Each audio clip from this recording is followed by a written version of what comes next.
하나님 말씀 함께 보시겠습니다. 사무엘하 4장 1절부터 12절 그리고 6장 16절부터 23절까지 말씀입니다. 사무엘하 4장 1절부터 12절까지 말씀 그리고 6장 16절부터 23절까지 말씀을 한 절씩 교독하시겠습니다. 제가 먼저 읽겠습니다. 4장부터 읽겠습니다. 사울의 아들 이스보셋은 아브넬이 헤브론에서 죽었다함을 듣고 손에 맥이 풀렸고 온 이스라엘이 놀라니라. 사울의 아들 이스보셋에게 군지휘관 두 사람이 있으니 한 사람의 이름은 바나요 한 사람의 이름은 레갑이라. 베냐민 족속 브에롯 사람 림몬의 아들들이더라. 브에롯도 베냐민 지파에 속하였더니 일찍이 브에롯 사람들이 깃다임으로 도망하여 오늘까지 거기에 우거함이더라. 사울의 아들 요나단에게 다리 저는 아들 하나가 있었으니 이름은 무비보셋이라. 전에 사울과 요나단이 죽은 소식이 이스라엘에서 올 때 그의 나이가 5살이었는데 그 유모가 안고 도망할 때 급히 도망하다가 아이가 떨어져 절게 되었더라. 브에롯 사람 림몬의 아들 레갑과 바나가 길을 떠나 볕이 쬐을 때쯤에 이스보셋의 집에 이르니 마침 그가 침상에서 낮잠을 자는지라. 레갑과 그의 형제 바나가 밀을 가지러 온 채하고 집 가운데로 들어가서 그의 배를 찌르고 도망하였더라. 그들이 집에 들어가니 이스보셋이 침실에서 침상 위에 누워 있는지라. 그를 쳐 죽이고 목을 베어 그의 머리를 가지고 밤새도록 아라바 길로 가 헤브론에 이르러 다윗 왕에게 이스보셋의 머리를 들이며 아뢰되 왕의 생명을 해하려 하던 원수 사울의 아들 이스보셋의 머리가 여기 있나이다. 여호와께서 오늘 우리 주 대신 왕의 원수를 사울과 그의 자손에게 갚으셨나이다 하니 다윗이 브에롯 사람 림몬의 아들 레갑과 그의 형제 바나에게 대답하여 그들에게 이르되 내 생명을 여러 환난 가운데서 건지신 여호와께서 살아계심을 두고 맹세하노니 전에 사람이 내게 알리기를 보라 사울이 죽었다 하며 그가 좋은 소식을 전하는 줄로 생각하였어도 내가 그를 잡아 시글락에서 죽여서 그것을 그 소식을 전한 갚음으로 삼았거든. 하물며 악인이 의인을 그의 집 침상 위에서 죽인 것이겠느냐. 그런즉 내가 악인의 피 흘린 죄를 너희에게 갚아서 너희를 이 땅에서 없이 하지 아니하겠느냐 하고 청년들에게 명령하매 곧 그들을 죽이고 수족을 베어 헤브론 목가에 매달고 이스보셋의 머리를 가져다가 헤브론에서 아브넬의 무덤에 내장하였더라. 6장 16절부터 23절 말씀도 한 절씩 교독하시겠습니다. 제가 먼저 읽겠습니다.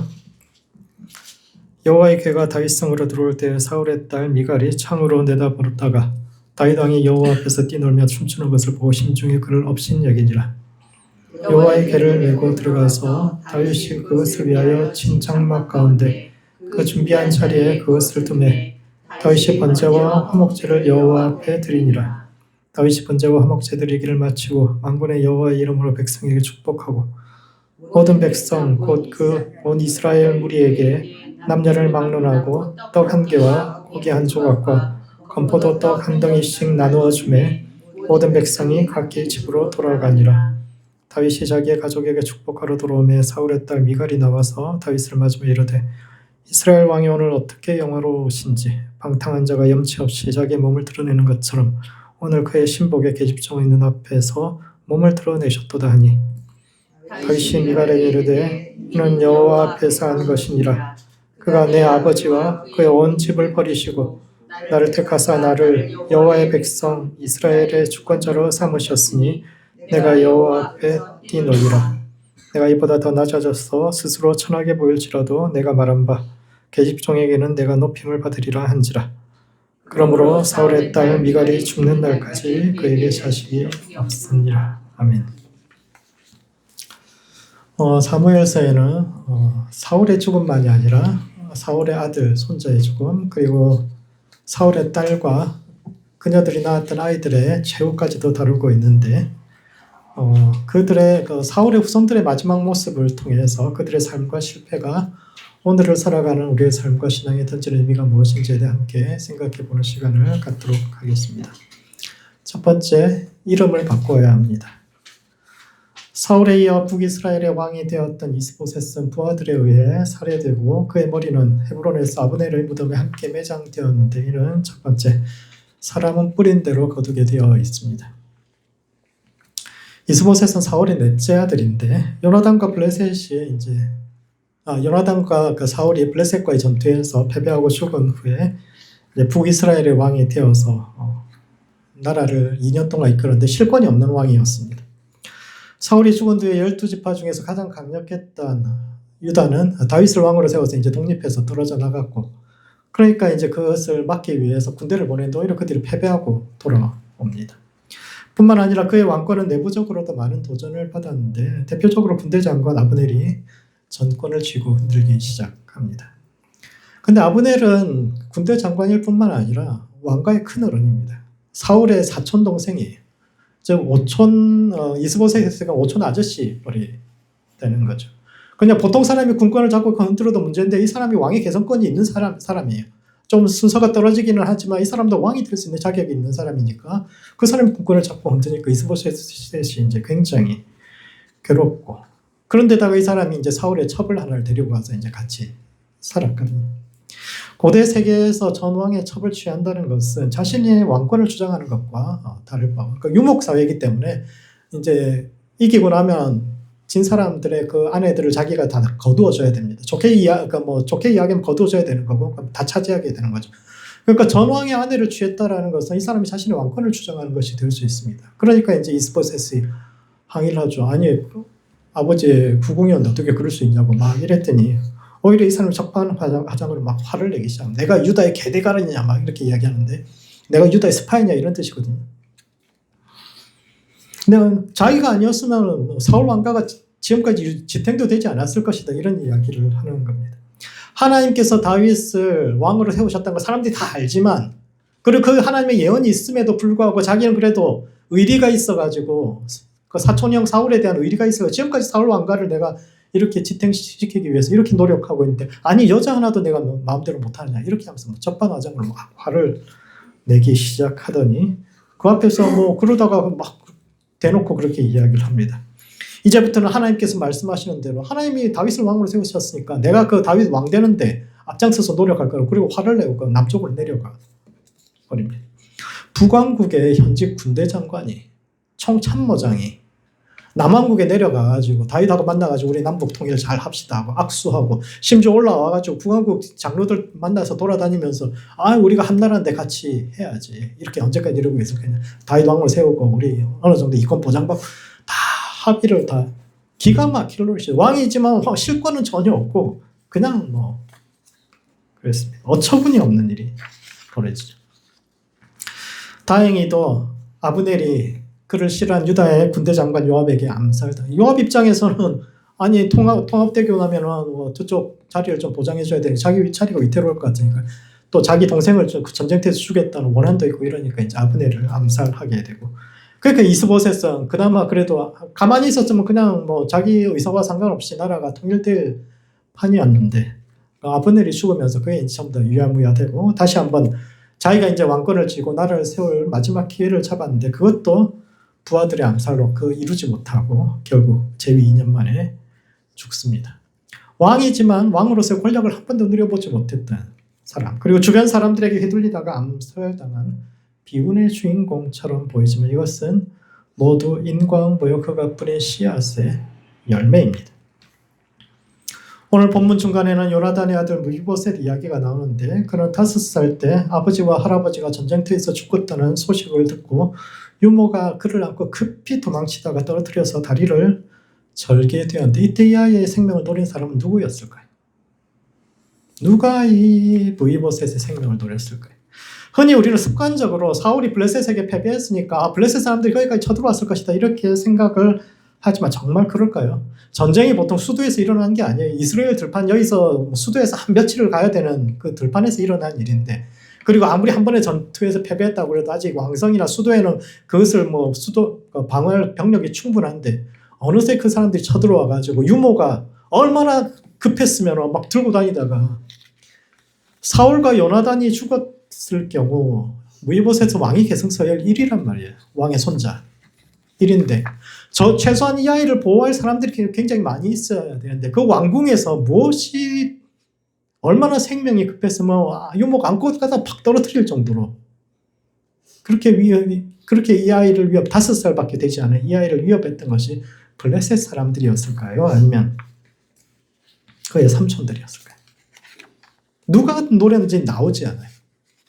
그러나 가만히 생각해 보면은 이스보셋을 노렸던 사람들이 블레셋 사람들이 아닐 가능성이 크죠. 이스보셋은 사울의 넷째 아들입니다. 둘째 아들도 아니고 요나단 죽고 나면 그 다음 왕위 계승 서열에 있던 사람이 아니에요. 그런데 이 사람이 왕위가 되었는데 어떻게 그 위에 두 형을 제치고 그가 왕이 될 수 있었을까요? 그런 점에서 이스보셋은 억울하게 다들 왕 안 하려고 해가지고 떠밀려가지고 아버지도 죽고 형도 죽고 그래가지고 왕이 되는데 실권도 없고 이랬던 사람이 아니에요. 오히려 치열한 왕위 계승 전쟁을 벌여가지고 그러니까 왕가의 힘이 없어지고 군권이 아브넬에게 모든 권력이 넘어가고 왜냐하면 자기 가문끼리도 싸웠기 때문에 그런 일이 벌어진 것입니다. 그는 억울한 희생양이 아니라 형제들과 조카를 제치고 왕이 된 사람이에요. 그래서 아브넬과도 대립합니다. 그는 아브넬이 군권을 쥐고 자신은 저 사람 때문에 내가 뭔가를 제대로 해볼 수가 없다 이렇게 변명하지만 그 역시 그와 같은 방법으로 왕위에 올랐고 그 핏값을 이제 받은 것이요 무이보셋은 다리를 절었기 때문에 그나마 목숨을 연명할 수 있었던 것입니다. 고대 사회에서 왕의 가장 중요한 자질은 멀쩡한 몸이에요. 특히 키가 크고 덩치가 좋고 목소리가 잘생겨야 되고 그리고 목소리에 힘이 있으면 왕감인데 다리를 저니까 쟤는 하나님의 저주를 받았나 보다. 장애 자체가 문제가 있다. 이렇게 해서 왕위 계승 서열에서 밀려나면 그나마 목숨을 구걸할 수 있었지만 그렇게 되도록 그를 몰아붙인 사람이 아마도 이스보셋이었을 것이고 그는 결국 그 핏값을 받게. 이 글을 쓴 사람의 의도가 그거예요. 이스보셋 죽음을 이야기하다 중간에 무이보셋 이야기를 집어넣었다는 것 자체가 결국 무이보셋한테 저렇게 몰아붙였기 때문에 이스보셋도 저렇게 죽었다. 이런 이야기를 하고 있는 겁니다. 두 번째, 이름을 바꿔야 합니다. 그렇다면 이 이야기가 말하고자 하는 바는 무엇일까요? 사무엘서의 저작 의도는 하나님께서 바라시는 정치체제로서의 왕정이 어떤 것인가 이고 그 정치체제 왕정의 바람직한 왕은 어떤 것인가를 규명하는 것이 이 책 전체의 주제인데 이와 관련해서 왜 하나님께서 사울과 그의 가문을 버리실 수밖에 없었는가가 이제 스토리의 주요 라인 중에 하나입니다. 사울은 하나님께서 택하신 첫 왕인데 그는 왜 실패했을까? 그와 사울뿐만 아니라 그의 가문 전체가 하나님으로부터 버림받은 이유는 무엇일까를 설명하고 있는데 그 이유 중에 하나가 그들의 이름 때문입니다. 사울 가문의 마지막 남자들의 이름이 이스보셋과 무이보셋인데 보셋이란 말은 수치라는 뜻이고 따라서 이스보셋이란 말은 수치스러운 사람이라는 뜻이고 무이보셋은 수치에 만족하는 사람이라는 뜻인데 둘 다 본명일 리가 없죠. 누가 부모가 자식 이름을 그렇게 짓겠습니까? 본명은 이시바알하고 무릿바알입니다. 그 이시바알이란 말은 바알의 사람, 바알의 남자라는 뜻이고 무릿바알은 바알에 만족하는 사람이라는 뜻인데 성경 기자가 멀쩡한 성경에다가 바알이라는 이름을 쓰기가 싫으니까 어떻게 거룩한 책에다가 바알 이름을 쓸 수가 있냐 이러니까 그 이름을 보세트, 수치로 바알 전부 다 전체로 바꾸면서 그들의 이름이 바뀌었던 것이죠. 근데 왜 사울은 아들과 손자 이름에 바알이라는 이름을 붙였을까요? 사울이 매우 신앙적인 인물입니다. 우리가 생각할 때는 하나님을 좀 무시하고 자기 마음대로 제사 드리고 그래서 신앙적인 인물이 아니었을까 하지만 그렇지 않습니다. 사울 굉장히 신앙적인 인물입니다. 전쟁터에까지 제사장을 데리고 다니면서 사사건건 무슨 문제가 있을 때마다 하나님 앞에 나아가서 하나님 이게 하나님 뜻입니까? 계속 물었던 사람이에요. 백성들 앞에서 다 모아놓고 어떤 것이 하나님 뜻입니까? 계속 물었던 사람입니다. 급박한 전투 중에서도 율법에 기록된 대로 도축되지 않은 그 고기 먹지 말라고 전쟁터에서도 율법 지키라고 막 이렇게 강요했던 그런 사람이었는데 그런 그가 왜 자식과 손자 이름에 바알을 붙였을까요? 왜냐하면 당시에는 아직 여호와 하나님과 바알이 다른 신이라고 생각하지 못했기 때문입니다. 가나안 사람들이 자기 신들의 이름을 부르는 대표적인 이름이 이제 엘로힘이라는 이름과 바알이라는 이름이에요. 엘로힘은 지극히 높은 하나님이라는 뜻인데 이스라엘 백성들의 자기들의 하나님 이름 여호와예요. 스스로 계시는 분. 그런데 가나안 땅의 엘로힘과 여호와 하나님 별로 다르지 않다고 생각. 하나님은 지극히 높으신 곳에서 우리를 사랑하시고 우리를 돌아보시는. 그러니까 그 이름은 그대로 받아들여요. 하나님의 이름 볼 때 엘로힘을 그렇게 받아들입니다. 물론 사용할 때 조금 차이가 있죠. 가나안 사람들은 엘로힘을 할 때 항상 복수주어거든요. 복수동사를 썼지만 우리 하나님을 이야기할 때 단수동사를 씁니다. 그래서 구분을 해요. 그렇지만 이제 바알이라는 이름은 절대 받아들이지 않았는데, 왜냐하면 바알은 가진 자들의 신이기 때문에. 바알의 이름 뜻이 이제 주인 혹은 남편이라는 뜻입니다. 그래서 사라가 아브라함한테 나의 주인 바알이라고 이렇게 부르는 장면들이 나오거든요. 바알. 남편이 주인. 할렐루야. 남편이 주인이에요. 부인이. 그렇게 주인인데, 바알은 주인 혹은 남편이라는 뜻을 가지고 있다는 것은 이것은 가진 것이 많은 사람들, 그리고 남자들의 기득권을 보호해주는 신이요. 이와 같이 아직까지 그 당시에만 해도 아직까지 사울이 그런 걸 몰랐기 때문에 자식들이 이 땅에서 나그네가 아닌, 손님이 아닌 주인으로 부유한 삶을 살기를 바라는 이름으로 지어준 이름인데, 성경 기자는 이 이름이 문제 있다고 지적하죠. 그런데 이것은 성경 기자가 뒤에 지나고 보니까 바알이란 신의 속성 자체가 우리 하나님과 어울리지 않는 속성이다, 이렇게 이제 거부한 것이고, 그 당시에 그런 생각이 없이 그렇게 지었던 이름일 텐데, 근데 본인은 이 이름을 자기가 지은 게 아니잖아요. 자기 이름을 이스보셋이라고 지은 것도 아니고, 무이보셋이 무리바알이 자기 이름을 그렇게 자기가 지은 것이 아니죠. 자기가 계명을 해서 지은 이름도 아닌데, 그리고 그 부모 역시 아직 바알의 정체를 정확히 알지 못했기 때문에 그저 하나님과 비슷한 존재인 줄 알고 지어준 이름인데, 왜 그것이 문제가 될까요? 왜냐하면 그들 역시 그 이름을 문제의식 없이 받아들이고 살았기 때문입니다. 이름은 각 사람의 인생이 지향하는 방향성을 담고 있는데, 그들은 문제의식 없이 바알의 사람으로, 즉 좋은 집에서 태어나서 좋은 교육받고 왕가의 일원으로서 누리는 많은 특권을 당연하게 여길 뿐만 아니라 더 많은 것을 갖기 위해서 형제도 짓밟는 그런 삶을 사는, 그게 또 너무 바알 체제에서 너무 당연했던 거죠. 그 이름을 갖고 사는 것, 그 이름대로 사는 것, 그 세계관 속에 살아가는 것이 너무 당연했던 거죠.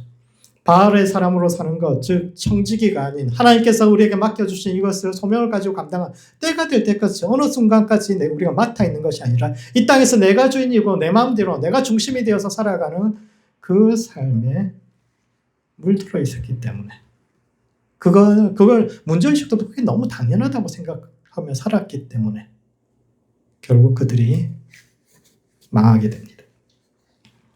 재밌는 점이, 이 이야기의 결론이 이스보셋과 아브넬이 같은 무덤에 장사되었다라고 기록되어 있다는 점입니다. 둘이 가장 가까운 친족이지만 사실 힘을 합쳐서 나라를 세웠어야 되는데 둘이 막 죽이지 못해서 그렇게 싸웠는데, 죽일 듯이 미워했는데, 두 사람이 죽어서는 한 무덤에서 뗄래야 뗄 수 없는 사이가 되어서 영원히 함께 지내게 되었는데, 이것은 사울 왕가가 실패한 이유가 바알의 이름을 따라 산 것, 그리고 공존하는 법을 배우지 못했기 때문이라는 평가도 함께 담고 있습니다. 가장 가까운 자기 친족과 형제와도 함께 같이 살 수 없는 사람들이 어떻게 다양한 백성들이 함께 더불어 살아갈 수 있는 그런 세상을, 그런 왕으로 살 수 있었겠느냐라는 질문이죠. 왕은 백성들이 함께 살아갈 수 있는 틀을 만들고 수많은 갈등을 중재해야 되는 사람인데, 그들은 그 사명을 이해하지 못했기 때문에 함께 죽음을 향해 걸어갈 수밖에 없었고, 그런 이들이 같은 무덤에 묻혔다는 것은 이에 대한 평가인 동시에 대안으로서, 만약 그들이 정말 그렇게 서로 연합했더라면 오히려 역사가 달라질 수도 있었다라는 이야기를 하고 있는데, 그러므로 오늘 우리는 어떤 이름을 향해 살아가고 있는지 돌아보아야 합니다. 세상처럼 살려고 지었던 이름이 아니에요. 사울은 아직까지 몰랐던 거죠. 처음 가나안의 땅에 들어와서 살면서 세상의 신과 우리가 믿는 하나님이 어떻게 다른지 지식이 아직 없던 시대, 명확하지 않았던 시대이죠. 그냥 우리 하나님도 세상 신들처럼 그냥 우리 잘 되게 해주고 복 주고 부유하게 해주고 그런 신인 줄 알고 그렇게 그 바알의 이름을 따라 살았으면, 지나고 나니까 그렇게 살면 안 되는 것이 명확해졌는데, 그 세계관 속에서 생각 없이 살았던 사도 바울이 그렇게 이야기하잖아요. 우리가 믿음뿐만 아니라 지식에서까지 완성되어야 우리가 올바른 믿음 속에 살 수 있다고 이렇게 이야기하는데 우리가 믿고 살아가는 그 하나님의 이름이 진짜 그 속성 자체가 진짜 성경이 말하는 그 속성인지 돌아봐야 합니다. 이름은 내가 짓는 것이 아니라 남이 지어주는 것인데 우리의 삶이 끝나는 날 우리 무덤에 남게 될 이름에는 여호와 하나님과 관련된 이름이 남을지 아니면 사람들이 평가할 때 바알을 쫓아갔던 사람이라고 우리를 기억하게 될지 돌아보고 이름을 바꾸어가는 모든 성도들 되시기 바랍니다. 두 번째, 과거의 영광에 매여 있지 말아야 합니다. 사울에게는 딸이 둘 있었는데 미갈은 자식 없이 죽었고 메랍은 5 아들을 낳았지만 기브온 사람들을 학살한 일에 대한 보복으로 모든 아들이 죽었다는 사건이 이제 사무엘에 기록되어 있는데 이는 첫 번째, 과거에 매달리지 말고 변화를 받아들여야 합니다. 다윗이 젊었을 때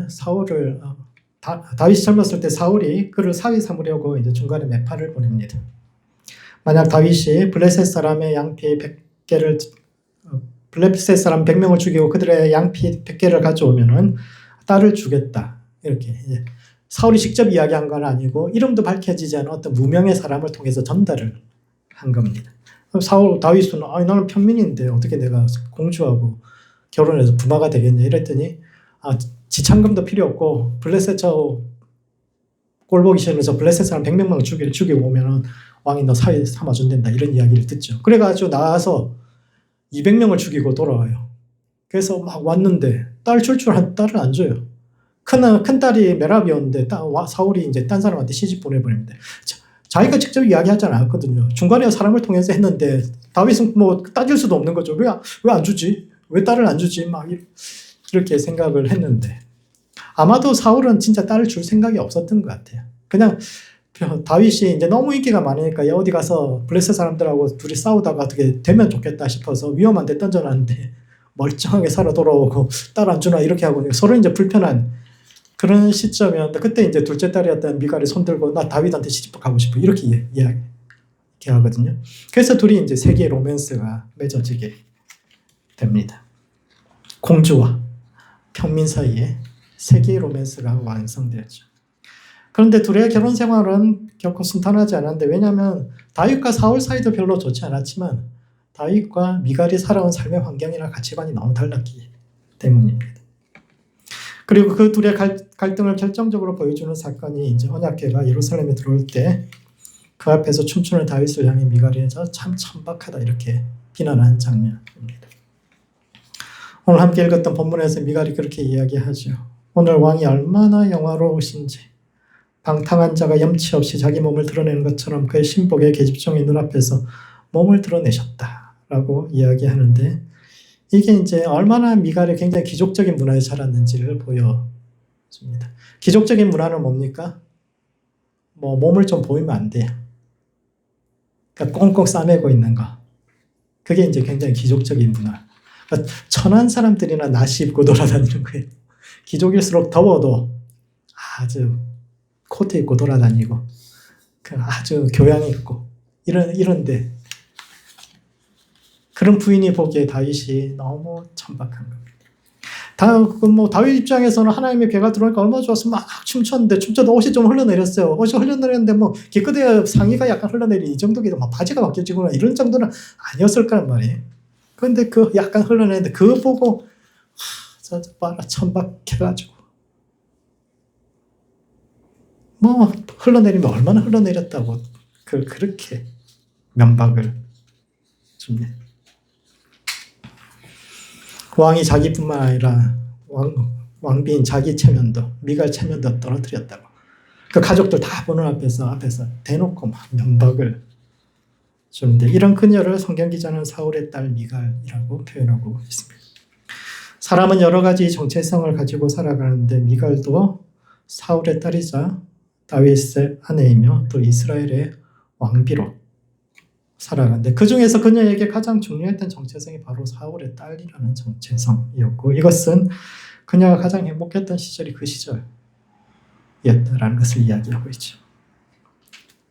공주면 얼마나 왕궁에서 기염을 받았을까요?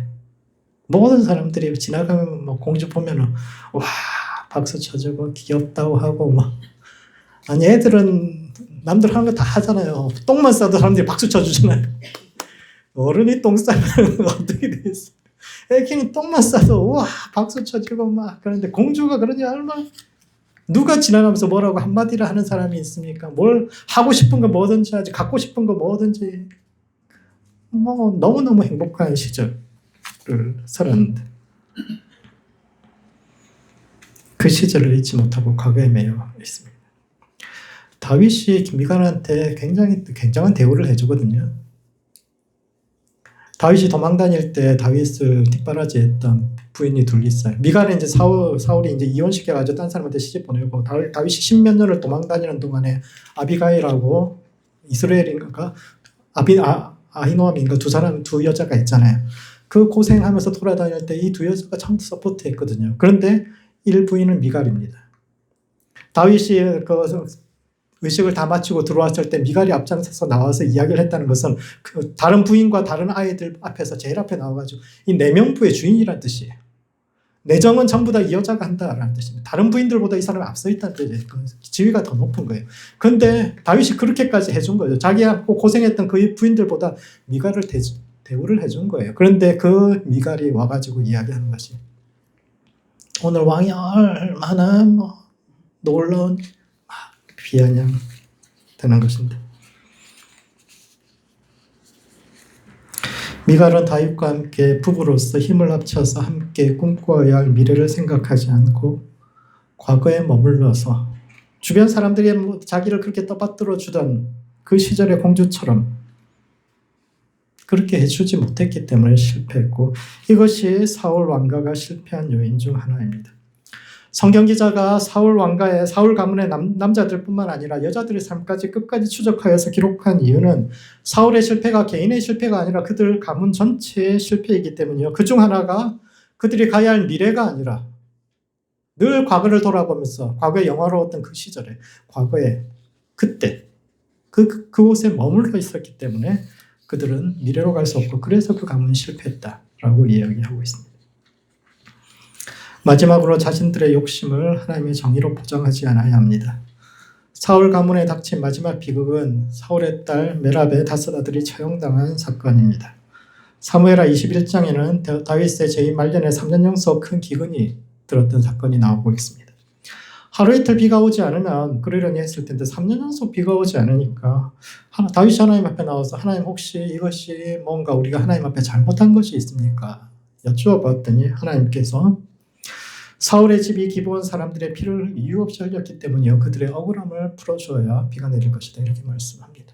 그래서 사울이 기브온 사람들에게 찾아가서 어떻게 해야 너희 억울함이 풀리겠느냐 그러니까 사울의 자손 7을 내어달라라고 이야기하는데 그때 내어줬던 7명이 이제 7 중에 5이 메랍의 아들들인데 이것은 사울 가문의 욕심을 보여주고 있습니다.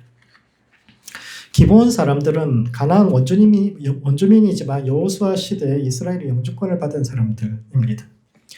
여호수아 시대에 이스라엘 백성들이 약속의 땅에 들어왔을 때 그들이 낡은 옷과 곰팡이 핀 떡을 가지고 찾아와서 자기들 아주 멀리서 왔다고 그래서 하나님의 이름을 듣고 우리가 좀 언약을 맺기 위해서 조약을 맺기 위해서 찾아왔다라고 이야기해서 이제 언약을 맺었는데 알고 봤더니 바로 근처에 사는 자기들이 싸워서 정복했어야 할 그 땅 사람들인데 그 사람들이 이제 속임수를 쓴 거죠. 그래서 이제 결국 언약을 맺었는데 그래서 이제 백성들 사이에 말이 많았습니다. 장로들하고 뭐 여호수아가 잘못했으니까 이 조약 깨자라고 이야기했을 때 여호수아가 이미 하나님 앞에 우리가 언약을 맺었으니까 그럴 수는 없고 그들을 종으로 삼아 나무를 패고 물 깃는 자로 정하는 대신 그들과 맺은 언약을 계속 유지하자 이렇게 이제 결론이 났는데 이것은 일정 정도의 금액의 어떤 그 세금만 납부하면 그들이 가진 권리를 그대로 인정해 주겠다라는 그래서 이제 그 시대 여호수아 시대부터 이미 그들이 영주권을 인정받았는데 사울이 이를 깨뜨립니다. 사울은 그들과 맺은 언약 자체가 속임수를 기반으로 한 사기였기 때문에 무효라고 주장하여 그들을 죽이고 그들의 땅을 빼앗았는데 왜냐하면 그들이 사는 땅이 노른자 땅이기 때문입니다. 지금도 그렇죠. 제일 좋은 땅은 어디입니까? 다운타운이죠. 다운타운은 어떤 땅입니까? 사람들이 제일 먼저 정착한 땅이거든요. 사람들이 제일 먼저 정착한 땅은 어떤 땅입니까? 가장 살기 좋은 땅입니다. 아무것도 없는 광야에서 사람들이 어떤 정착할 때는 물을 구하기 쉬워야 되고, 그다음 땔감을 구할 수 있는 산도 가까워야 되고, 그걸 교통도 편해야 되고, 방어도 편해야 되고, 무엇을 하든지 가장 좋은 땅에 가장 먼저 사람들이 정착하기 시작하는데, 기본 사람들이 살던 땅이 그런 땅이에요. 이스라엘 백성이 들어왔을 때 이미 살고 있던 그 땅, 너무 좋은 땅인데 기본 사람들이 계속 살아가는 겁니다. 이 땅의 주인은, 이 땅은 하나님께서 우리에게 주신 땅인데 왜 그 약속의 땅의 가장 좋은 부분에 기본 사람들이 땅을 차지하고 있는가? 그 사람들이 뭐 나무 좀 패가지고 우리한테 갖다 주고 세금은 내지만 여전히 그 땅에 대한 권리를, 가장 좋은 땅을 차지하고 있는 것이 과연 옳은가? 그것도 그 사람들이 속임수 써가지고 사기 쳐가지고 계약서 썼는데 그걸 지금도 우리가 인정해야 되는가? 이런 질문을 하게 되는 겁니다. 그렇지 않겠어요? 400년 전에 계약서 써가지고 명동 땅이나 명동이나 아니면 샌프란시스코 가장 여기 중앙에 핵심적인 자리에 막 이방인들이 자리 잡고 앉아가지고 뭐 지금 얼마나 뭐 부동산 가치가 어마어마하게 높아졌는데 그 보면 사람들이 욕심이 나지 않겠습니까? 원래 하나님의 뜻은 가나안 땅에 사는 모든 이방인들을 쫓아내고 그 땅을 온전히 차지하는 것이었는데 기본 사람들의 속임수 때문에 여호수아 시대에 완성하지 못한 그 소명을 지금이라도 우리가 완성하는 것이 하나님의 뜻을 이루어드리는 것이 아니겠는가라고 자신들의 욕심을 정당화하는데 이것을 앞장서서 이야기했던 사람이 사울 가문이요. 이것이 하나님께서 사울 가문을 버리신 마지막 이유입니다. 사울은 겉으로 보면 굉장히 신실한 사람처럼 보입니다. 처음에는 사무엘이 도착하기 전에도 자기가 이제 나가지고 막 제사 드리고 막 이런 등 실수를 좀 했지만 그로 인해서 백성들과 사무엘의 마음이 막 돌아서 버려요. 그 다음부터 절대 그런 실수하지 않습니다. 그는 전쟁터에까지 제사장을 데리고 다니면서 사사건건 하나님의 말씀을 묻고 모든 것을 말씀에 근거하여 움직인 매우 신실한 신앙인의 모습을 보여줍니다. 심지어 그는 기본 사람들을 몰아내고 조상들이 끝내지 못한 사명을 우리 시대에 완성하는 것이 그것이 하나님을 위한 헌신이다 라고 포장해서 사람들을 선동하기 시작했는데 그 주장의 밑바탕에는 욕심에 깔려 있었고 이를 신앙적으로 포장해서 약자들과 이방인을 괴롭혔기 때문에 버림받은 것입니다. 사울은 자식들의 이름에 바알을 붙여서 땅의 주인으로 살기를 바랐으며 이를 위해서 연약한 이방인들을 압제하면서도 그것이 마치 하나님의 뜻인 것처럼 그 이름으로 악을 행했는데 그러므로 신실한 마음으로 하나님을 쫓아야 합니다. 하나님을 위한 일인 것 같은데 사실은 우리의 욕심이 기반이 되어 있는 그런 일들이 있을 수 있습니다. 너무너무 신앙적인 일인 것 같은데 교회를 위한 일이고 하나님을 위한 일인 것 같은데 사실 하나님이 기뻐하시지 않는 일이 있을 수 있습니다. 하나님은 어제도 계셨고 오늘도 계시는 분이며 과거의 영광에만 있는 분이 아니라 지금 이곳에 고통 가운데서도 함께 하고 있는 분인데 지금 하나님께서 내게 허락하신 현실에 최선을 다하고 또 나의 욕심으로 하나님을 이용하는 것이 아니라 마음으로 하나님을 쫓되 우리의 모든 삶의 고통으로부터 구원해 주시기를 구원하는 모든 성도들 되시기 바랍니다. 말씀을 정리하겠습니다. 사무엘 하에는 사울 자손들의 마지막이 기록되어 있는데 이는 첫 번째 이름을 바꿔야 합니다.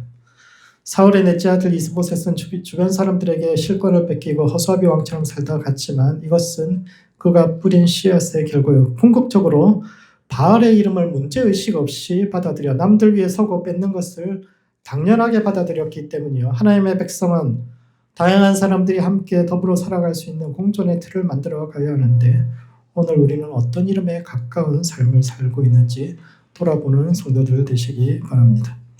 두 번째, 과거의 영광에 매여 있지 말아야 합니다. 사울의 두 딸 중 미갈은 과거의 영광에서 벗어나지 못했기 때문에 그리고 메랍의 자식들은 자신들의 욕망을 신앙적으로 포장하여 약자들을 괴롭혔기 때문에 심판받았는데 과거의 영광이 아닌 지금의 고난 가운데도 함께 하시는 주님을 발견하고 욕심으로 하나님을 이용하는 것이 아니라 마음으로 그분의 뜻을 쫓는 모든 성도들 되시기 바랍니다. 기도하시겠습니다. 기도하실 때는 과거의 영광에 매이지 않는 성도 될 수 있도록 자신을 위해서 기도합시다. 지금 우리의 삶에 찾아오셔서 은혜 베푸시고 구원해 주시도록, 지금 이곳에도 있는 하나님의 은혜를 깨달을 수 있는 지혜를 주시도록 우리 자신을 위해서 기도하시고, 두 번째는 이름을 바꾸는 성도와 교회 될 수 있도록 서로를 위해서 기도합시다. 문제의식 없이 세상의 이름과 원칙을 받아들이지 않고 오직 믿음 안에서 하나님께서 바라시는 삶과 세상을 만들어가는 성도와 교회 될 수 있도록 서로를 위해서 함께 기도하시겠습니다.